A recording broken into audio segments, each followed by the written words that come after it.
नमस्कार दोस्तों हो, कुरुक्षेत्र या आपल्या यूट्यूब चॅनलवर मी राहुल दांडगे तुम्हा सर्वांचे सहर्ष स्वागत करतो। दोस्तों आज पुन्हा एकदा तुमच्यासमोर हजर झालेलो आहे आणि का हजर झालेलो आहे कारण मी तुम्हाला आधीच सांगितलं आहे की या डिसेंबर महिन्यामध्ये आपल्याला अर्थशास्त्र या विषयाचा संपूर्ण अभ्यास करून संपवायचा आहे आणि म्हणून तुम्हाला दररोज आपल्या या यूट्यूब चॅनलवर एक तरी लेक्चर अर्थशास्त्र या विषयी मिळणार आहे। म्हणून जर आतापर्यंत तुम्ही आपल्या चॅनलला सबस्क्राइब केलं नसेल तर करून टाका। आणि हो, जर तुम्हाला नोट्स हव्या असतील या नोट्सच्या PDF हव्या असतील तर आपल्याला टेलिग्राम चॅनलवर ह्या नोट्स मिळून जातील। म्हणून टेलिग्राम चॅनलवर आपलं कुरुक्षेत्र बाय RD सर म्हणून चॅनल आहे, तिथं तुम्ही जॉईन व्हा आणि तिथं तुम्हाला या नोट्सच्या PDF मिळतील। आपण अर्थशास्त्र या विषयाच्या अभ्यासाची जी धुराळा सिरीज सुरू केलेली आहे त्या अंतर्गत आजचं हे आपलं दुसरं लेक्चर आहे आणि या लेक्चर अंतर्गत आपण कशाचा अभ्यास करणार आहे तर अर्थव्यवस्थेचे जे विविध प्रकार पडतात त्या प्रकारांचा आपल्याला या लेक्चर अंतर्गत अभ्यास करायचा आहे। याच लेक्चरमध्ये आपण ॲडम स्मिथने जी इनविजिबल हँड ही थेरी सांगितलेली आहे, मार्केटमध्ये एक अदृश्य हात असतो, ही जी थेरी ॲडम स्मिथने सांगितलेली आहे या थेरीचा सुद्धा आपल्याला याच लेक्चर अंतर्गत अभ्यास करायचा आहे। त्याचबरोबर कार्ल मार्क्सने जी कम्युनिझमची साम्यवादाची थेरी सांगितलेली आहे त्या थेरीचा सुद्धा अभ्यास आपल्याला याच लेक्चर अंतर्गत करायचा आहे।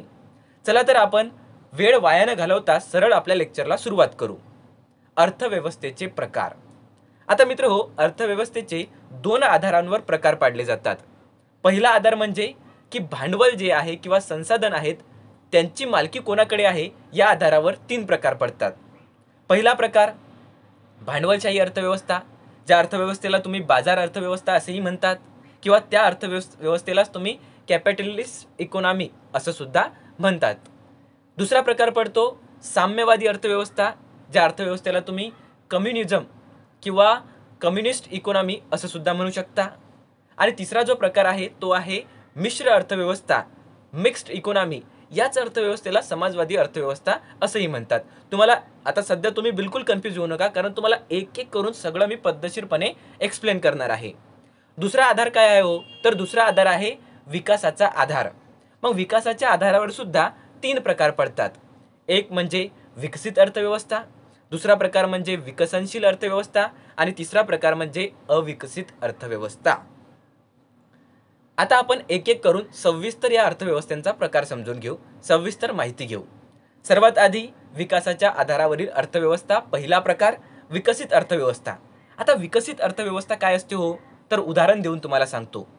तुम्ही अमेरिकेचं उदाहरण घ्या, तिथं काय आहे साक्षरतेचा उच्च दर आहे, जन्मदर मृत्यूदर नियंत्रित आहे। तिथे काय आहे हो तर पर कॅपिटा इन्कम ज्याला आपण दरडोई उत्पन्न म्हणतो ते उच्च आहे। यालाच आपण काय म्हणणार की ती एक विकसित अर्थव्यवस्था आहे, विकासाच्या उच्च स्तरावरती अर्थव्यवस्था आहे म्हणून आपण तिला विकसित अर्थव्यवस्था म्हणतो। दुसरा प्रकार पडतो विकसनशील अर्थव्यवस्था, जी विकासाकडे मार्गक्रमण करत आहे। मग या अर्थव्यवस्थेमध्ये शेती क्षेत्रामध्ये जास्तीत जास्त लोक कामामध्ये कार्यरत असतात, धीरे धीरे ते प्रमाण कमी होत असते। जन्मदर मृत्यूदर हा अधिक असतो संभावतः, त्याच्यावर सध्या कंट्रोल घेणं चालू असते। उदाहरण देऊन सांगतो तुम्हाला, भारत, पाकिस्तान हे काय आहेत तर हे विकसनशील अर्थव्यवस्थेचे उदाहरण आहे कारण हे विकसित होत जात आहे। साक्षरतेचं याच्यामध्ये थोडंसं आपल्याला अल्प प्रमाण दिसते किंवा प्रमाण सध्या ते वाढत जात आहे, यालाच आपण काय म्हणणार की विकसनशील अर्थव्यवस्था। आणि तिसरा प्रकार असतो अविकसित अर्थव्यवस्था, तिथं जन्मदराचे मृत्यूदराचे पार वांदे लागलेले असतात, मोठा उच्च दर असतो, मोठा मृत्यूदर असतो, ठीक आहे। त्याच्यानंतर आपल्याला तिथं असं दिसून येईल की साक्षरतेचं एकदम अल्प प्रमाण असते, न के बराबर साक्षरता असते तिथं। त्याचबरोबर दरडोई उत्पन्न जे असते ते बी एकदम खालच्या थराचं असते, दारिद्र्य असते तिथं, बेरोजगारी असते, याला काय म्हणू आपण अविकसित अर्थव्यवस्था। हे झाले विकासाच्या आधारावर अर्थव्यवस्थेचे प्रकार। आता आपण भांडवलाची जी काही मालकी आहे, संसाधनांची जी काही मालकी आहे त्या आधारावर कसे प्रकार पडतात ते समजून घेऊ। सर्वात आधी पहिला प्रकार आहे भांडवलशाही अर्थव्यवस्था, ज्याला आपण बाजार अर्थव्यवस्था असेही म्हणतो किंवा ज्याला आपण कॅपिटलिस्ट इकॉनॉमी असंही म्हणतो। याचा अभ्यास करण्या अगोदर आपण ॲडम स्मिथ काय म्हणतो ते समजून घेऊ। दोस्तो, हा ॲडम स्मिथ कोण आहे तर याला आपण आधुनिक अर्थशास्त्राचा जनक म्हणतो। कोणाला? ॲडम स्मिथला। असं काय त्यानं भारे बांधले, असं काय त्यानं केलं की त्याला आपण अर्थशास्त्राचा जनक असे म्हणतो तर बघा, त्याने एक पुस्तक लिहिलं होतं वेल्थ ऑफ नेशन, आणि या वेल्थ ऑफ नेशन पुस्तकामध्ये त्याने एक थेरी मांडली होती मार्केटबद्दलची। त्याचबरोबर त्याने अर्थशास्त्राची जी काही डेफिनेशन दिलेली होती त्यावरून आपण त्याला अर्थशास्त्राचा जनक असे म्हणतो. कोणाला? ॲडम स्मिथला. आता हा जो ॲडम स्मिथ आहे बघा, तुम्ही अर्थशास्त्राचा जनक कोण आहे हे तर तुम्हाला समजलं. आता भारताच्या संदर्भात आपण थोडासा विचार करू की भारतामध्ये अर्थशास्त्राचा जनक कोणाला म्हणतात. तर जे आचार्य कौटिल्य आहे त्यांना भारतामध्ये अर्थशास्त्राचा जनक म्हणता. का म्हणता? कारण आचार्य कौटिल्यने किंवा आचार्य चाणक्यने काय केलं होतं तर अर्थशास्त्र नावाचं पुस्तक लिहिलं होतं आणि त्या पुस्तकाचा उपयोग करून त्यांना जे चंद्रगुप्ताचं जे काही साम्राज्य आहे ते बलशाली बनवलं होतं, शक्तिशाली बनवलं होतं. म्हणून आपण चाणक्याला अर्थशास्त्राचा जनक म्हणतो आपल्या भारतामध्ये. जेव्हा आपण असा प्रश्न करू की भारतामध्ये आधुनिक भारताच्या अर्थशास्त्राचा जनक कोण आहे तर ते आहेत न्यायमूर्ती रानडे. कोण आहेत? न्यायमूर्ती रानडे. बघा, फॅक्च्युअल माहिती आहे ही तुम्हाला पाठच करून ठेवायची आहे. हे तुमच्या डोक्यात एकदम फिट्टोफिट असली पाहिजे. कारण कधी कधी डायरेक्ट प्रश्न येतो परीक्षेमध्ये की आधुनिक भारताच्या अर्थशास्त्राचा जनक कोण? तर कोण? न्यायमूर्ती रानडे. का? कारण मित्र न्यायमूर्ती रानडे यांनी एसे ऑन इकॉनॉमिक्स हे एक निबंध प्रकाशित केला होता आणि त्यामुळे न्यायमूर्ती रानडे यांना अर्थशास्त्राचा, आधुनिक भारताच्या अर्थशास्त्राचा जनक असे म्हणतात. न्यायमूर्ती रानडे काय करायचे माहिती आहे का? की म्हणजे त्यांचा जास्तीत जास्त वेळ ते सर्वे करायचे, घरोघरी जायचे, डाटा गोळा करायचे. त्या आधारावर त्यांनी इकॉनॉमिक थेरी मांडलेली होती. एसे ऑन इंडियन इकॉनॉमिक्स हे त्यांनी निबंध प्रकाशित केला होता आणि म्हणून त्यांना आधुनिक भारताच्या अर्थशास्त्राचा जनक असे म्हणतात. न्यायमूर्ती रानडे इतके डेंजर माणूस होते की जो ॲलन ह्यूम आहे ना, तुम्ही नाव ऐकलं असेल ॲलन ह्यूमचं. काँग्रेसच्या स्थापनेच्या वेळी ॲलन ह्यूम हे नाव तुम्ही ऐकलंच असेल. तर हा जो ॲलन ह्यूम आहे हा स्वतः न्यायमूर्ती रानडे यांना गुरु मानायचा. जे आपले गोपाळकृष्ण गोखले आहेत ते सुद्धा न्यायमूर्ती रानडे यांना त्यांचे गुरु मानायचे. आणि नंतर तुम्हाला असं दिसून येईल की जे महात्मा गांधी आहेत ते गोपाळकृष्ण गोखले यांना गुरु मानत होते. म्हणजे ही गुरु परंपरा तुम्हाला समजून येईल. इतके टॅलेंटेड होते आपले न्यायमूर्ती रानडे. चला, ही तर झाली एक वेगळी फॅक्च्युअल बाब. आपण अभ्यास करायचा कशाचा करत आहे तर भांडवलवादी अर्थव्यवस्थेचा आपण अभ्यास करायचा आहे. या ॲडम स्मिथने काय सांगितलं होतं तर हा काय म्हणायचा माहिती आहे का? यानं कॅपिटलिस्ट थेरी दिली होती, लेसेस फेअर ज्याला म्हणतो आपण, ती थेरी दिली होती, ज्याला भांडवलशाही अर्थव्यवस्था असेही म्हणतात. हा काय म्हणत होता की सरकारनं मार्केटमध्ये नाक खुपसायचं नाही, सरकारने मार्केटमध्ये ढवळाढवळ करायची नाही, मार्केट त्याचं आपोआप रेग्युलेट होत असते, सरकारच्या मालकीचं काहीही नको. खाजगी जे मालक आहेत, खाजगी जे काही व्यापारी आहेत, जे उद्योगपती आहेत त्यांना त्यांचं काम करू द्या, ते सेल्फ बाजार रेग्युलेट करत असतात. गव्हर्नमेंटनं नाक खुपसायचं नाही. म्हणजे काय हो तर मालकी कशी आहे? खाजगी आहे. इथं गव्हर्नमेंटची मालकी आहे का? नाही. मार्केटमध्ये गव्हर्नमेंट एंट्री करते काय? तर नाही. ठीक आहे. आता अशा वेळेस काय होते की बघा, मार्केटमध्ये आता आपण याचे दोष आणि जे काही फायदे आहेत ते पण समजून घेणार आहे. आता आपण सर्वात आधी फायदे समजून घेऊ. जर समजा गव्हर्नमेंट मार्केटमध्ये हस्तक्षेप करत नाही तर काय असतात की मार्केट आपोआप रेग्युलेट होत असते. म्हणजे मार्केटमध्ये असते कॉम्पिटिशन, विक्रेते असतात ना मार्केटमध्ये, मग त्यामुळे त्याची बरोबर ते प्राइस डिसाईड करत असतात की किती प्राइस राहील कोणत्या वस्तूची. ज्या वस्तूची जास्त डिमांड त्याची जास्त प्राइस राहील, ज्या वस्तूचा सप्लाय कमी त्या वस्तूची सुद्धा जास्त प्राइस राहू शकते. म्हणजे डिमांड आणि सप्लायवर, मागणी आणि पुरवठ्यावर ते बाजार सेल्फ रेग्युलेट करत असते. आणखी एक फायदा असा त्याचा आहे की जेव्हा बाजार सेल्फ रेग्युलेट करत असते तेव्हा तिच्यामध्ये कॉम्पिटिशन असते आणि जेव्हा कॉम्पिटिशन असते तेव्हा तुम्हाला ऑनेस्ट, तिथं जे तुम्हाला इमानदार लोक दिसून येतात की व्यापारामध्ये, उद्योगामध्ये इमानदारी येते, तिथं तुम्हाला क्वालिटी मिळते. आता मला सांगा की दोन विक्रेते आहेत आणि ते एकमेकांसोबत कॉम्पिटिशन करत आहे, दोन्ही पण दूध विकत आहे. मग मला सांगा की कोणी दुधामध्ये पाणी मिसळेल का? नाही. कारण ज्यानं समजा दुधामध्ये पाणी मिसळलं त्याच्याकडचं दूध कोणी घेईल का? नाही. समजा एखाद्यानं दुधाची किंमत वाढवली तर त्याच्या जवळचं कोणी दूध घेणार आहे का? नाही. तो दुसरीकडे जाईल आणि तिथून दूध घेईल. म्हणजे काय सांगायचं काय आहे की कॉम्पिटिशन असते, त्यामुळे मार्केट जे आहे ते सेल्फ रेग्युलेट करते. त्यामध्ये तुम्हाला ऑनेस्ट जे काही इमानदार आहेत ते लोक तुम्हाला दिसून येतात आणि कॉम्पिटिशनमुळे तिथे तुम्हाला क्वालिटी येताना दिसते. आणखी आपल्याला भांडवलशाही अर्थव्यवस्थेचे फायदे काय सांगता येतील तर यामध्ये तुमच्या बुद्धिमत्तेला वाव आहे. म्हणजे तुम्ही जर काहीतरी इन्व्हेस्ट करत असाल, ठीक आहे, तर तिथं वाव आहे. तिथं जर तुम्ही बिझनेस करत असाल तर तुम्हाला श्रीमंत होण्याचं तिथं संधी आहे. एक गोष्ट लक्षात घ्या की ही जी भांडवलशाही अर्थव्यवस्था आहे, जिला आपण बाजार अर्थव्यवस्था असे म्हणतो, तर ही काय करते माहिती आहे का की प्रॉफिटवर हिचं लक्ष असते पूर्ण. ॲडम स्मिथ काय म्हणतो की जीवनाचा तुमचा एकच उद्देश असला पाहिजे, तो म्हणजे काय तर प्रॉफिट कमवणे. प्रॉफिट कमवणे, पैसा कमवणे. पैसा हे सेंटर आहे भांडवलशाही अर्थव्यवस्थेचं. प्रॉफिट कमवा आणि त्यासाठी तुम्हाला जर कोणाचं शोषण जरी करावं लागलं तर करा, ठीक आहे. काय म्हणते ॲडम स्मिथ की तिथं प्रॉफिटला ते महत्त्व देत आहे. कशाला महत्त्व देत आहे? प्रॉफिटला. आणि त्यासाठी जर तुम्ही एखाद्याचं शोषण करत असाल तर ते पण झालं तर काही हरकत नाही, असं कोण म्हणत आहे? ॲडम स्मिथ असं म्हणत आहे. म्हणजे काय इथं तुम्हाला दिसून येईल की इथं तुमचं शोषण सुद्धा होऊ शकते. भांडवलशाही अर्थव्यवस्था आहे. जे मालक आहे ते काय करू शकतात की एखादी मोनोपोली तयार करू शकता, एकाधिकार बाजारामध्ये एकाधिकार तयार करू शकता आणि जी वस्तू समजा 5 रुपयाची आहे, जर एकाधिकार झाला तर ती 500 रुपयाची सुद्धा विकू शकतात. हा त्याचा तुम्हाला दोष दिसून येईल. आणखी काय हो भांडवलशाही अर्थव्यवस्थेमध्ये, तर हिच्यामध्ये माहिती आहे का, तेजी आणि मंदीचे चक्र सतत चालू असतात. आता हे तेजी मंदी जेव्हा आपण चलनवाढचा अभ्यास करू तेव्हा मी तुम्हाला सविस्तरपणे समजून सांगेन. आता फक्त ही गोष्ट तुम्ही लक्षात ठेवा की यामध्ये तेजी मंदीचे चक्र चालू असतात. आणखी दोष काय हो कॅपिटलिस्टिक इकॉनॉमीचा? सांगा, तुम्ही विचार करा थोडासा की काय आणखी याचा दोष असू शकते बाजार अर्थव्यवस्थेचा. थोडासा तुम्ही पण विचार करत जा. आणखी एक तोटा तुम्हाला सांगतो की आता सरकार इंटरफिअर करू शकत नाही. म्हणजे यामध्ये ग्राहकाचं नुकसान होऊ शकते, ग्राहक शोषणला जाऊ शकतात. कारण काय याच्यामध्ये माहिती आहे का की पूर्णपणे प्रॉफिटवर लक्ष दिलेलं आहे. माणसावर लक्ष आहे का? नाही, प्रॉफिटवर लक्ष आहे आणि याच्यामध्ये शोषण पण होऊ शकते. म्हणून याच्याच पॅरलल एक दुसरी थेअरी आली ज्याला आपण कम्युनिझम असे म्हणतो. आणि ही कम्युनिझम नावाची थेअरी कोणी दिलेली होती? तर कार्ल मार्क्स याने ही कम्युनिझम नावाची एक थेअरी दिलेली होती. ओके. आणि यालाच आपण काय म्हणतो? साम्यवादी अर्थव्यवस्था असे म्हणतो. कार्ल मार्क्स काय म्हणतो बघा, माहिती आहे का? त्यानं बरोबर ही जी भांडवलशाही अर्थव्यवस्था आहे त्याला एक अपोजिट थेअरी दिली की भांडवलशाही अर्थव्यवस्थेमध्ये कशाला लक्ष केंद्रित केलं होतं? पैसा महत्त्वाचा आहे. पैशानंच तुम्ही हॅपीनेस घेऊ शकता असं भांडवलशाही अर्थव्यवस्था म्हणते. पैसे आहे, प्रॉफिट आहे, तर तुम्ही हॅप्पी आहे. एक गोष्ट लक्षात घ्या की हॅपीनेस आणि प्लेजर यामध्ये फरक आहे बरं का. आणखी एक गोष्ट लक्षात घ्या की तुम्ही जर पैसा कमवताय तर पैशांमुळे कदाचित तुम्हाला सुख मिळू शकत नाही, पण जर पैसे तुमच्याकडे नसतील तर तुम्ही दुःखी नक्की होऊ शकता. समजलं का? तुमच्याकडे भरपूर पैसे आहेत तरी तुम्ही सुखी नसाल, कदाचित तुम्ही तरी सुखी नसाल, परंतु जर तुमच्याकडे पैसेच नाही तर तुम्ही दुःखी मात्र नक्की असतात. समजलं का तुम्हाला? आता प्लेजर आणि हॅपीनेस यामधला सुद्धा थोडासा फरक समजून घ्या.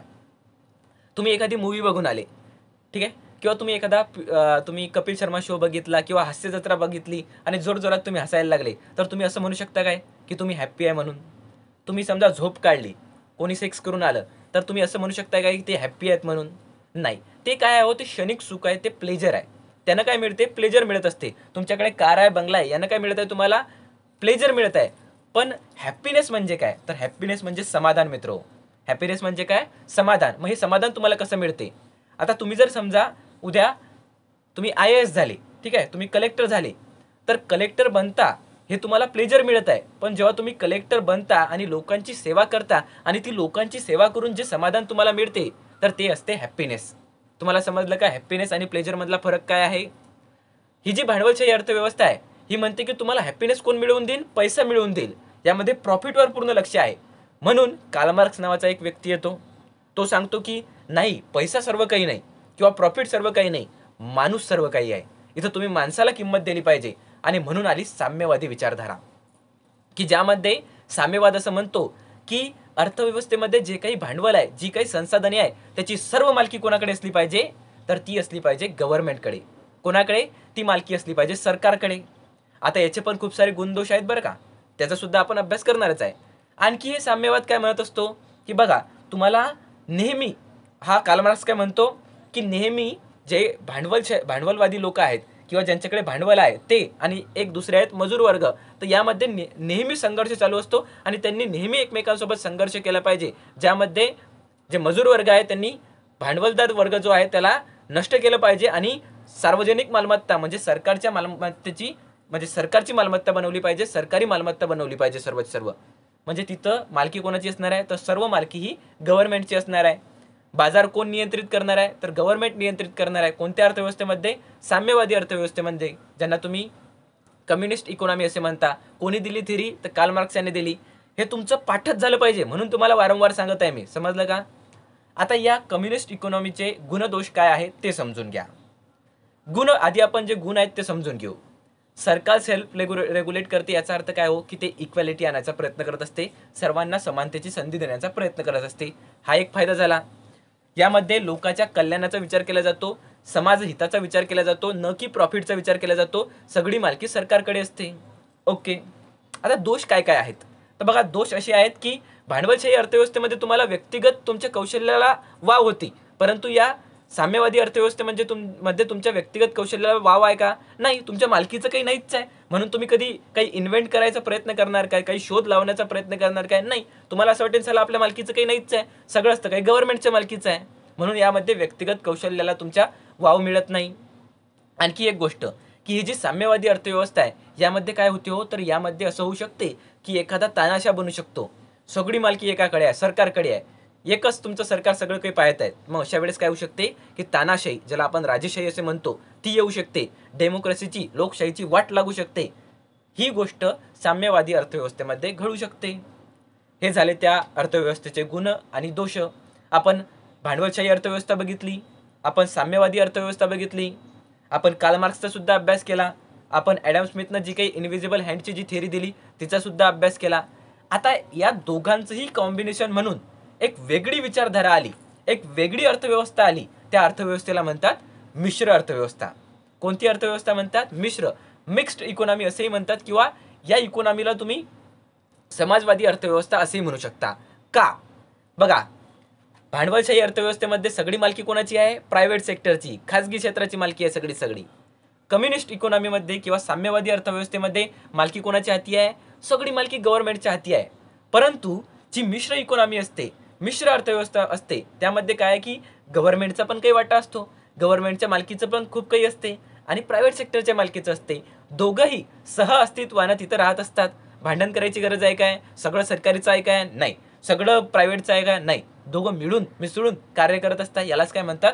मिक्स्ड इकॉनॉमी असे म्हणत असतात. आता बघा, ही जी मिक्स्ड इकॉनॉमी आहे, आता जवळजवळ या जगामध्ये जवळजवळ खूप सारे जे देश आहेत, 90% जे देश आहेत, 90 काय 99% जे देश आहेत, ते जवळजवळ मिश्र जी अर्थव्यवस्था आहे, मिक्स्ड इकॉनॉमी जी आहे, तीच त्यांनी स्वीकारलेली आहे. फरक फक्त एवढा असतो की काही ज्या अर्थव्यवस्था असतात त्या साम्यवादाकडे झुकलेल्या असतात आणि काही ज्या अर्थव्यवस्था असतात त्या भांडवलवादाकडे झुकलेल्या असतात. उदाहरण देऊन सांगतो. आता तुम्ही जर म्हटलं अमेरिका, तर अमेरिका काय पूर्णपणे भांडवलशाही अर्थव्यवस्था आहे काय? नाही. ते पाहिलं तर आपल्याला असं दिसून येईल की मिश्रच इकॉनॉमी आहे, परंतु तिच्यामध्ये 70% पेक्षा जास्त भांडवलशाहीचे लक्षणं आहेत. म्हणजे ती भांडवलवादाकडे झुकलेली आहे, भांडवलशाही अर्थव्यवस्थेकडे झुकलेली आहे, म्हणून आपण तिला भांडवलशाही अर्थव्यवस्था म्हणतो. आणखी एक दुसरं उदाहरण देतो तुम्हाला की रशिया जो आहे त्याची जी अर्थव्यवस्था आहे ती काय पूर्णपणे तुम्हाला साम्यवादाची अर्थव्यवस्था दिसणार आहे काय? नाही. परंतु त्यामध्ये झालं असं आहे की तिच्यामध्ये जास्तीत जास्त मालकी सरकारची असते, म्हणून आपल्याला असं दिसून येईल की ती साम्यवादाकडे झुकलेली अर्थव्यवस्था आहे. आपल्या भारताची अर्थव्यवस्था कशी आहे याबद्दल आपण पुढच्या लेक्चरमध्ये सविस्तर अभ्यास करणार आहे, कारण आपल्या भारताच्या अर्थव्यवस्थेमध्ये तुम्हाला खूप सारे फ्लक्च्युएशन दिसतील. म्हणजे काय हो, तर स्वातंत्र्याच्या आधी भारताची अर्थव्यवस्था वेगळी अर्थव्यवस्था होती, भांडवलवादी होती.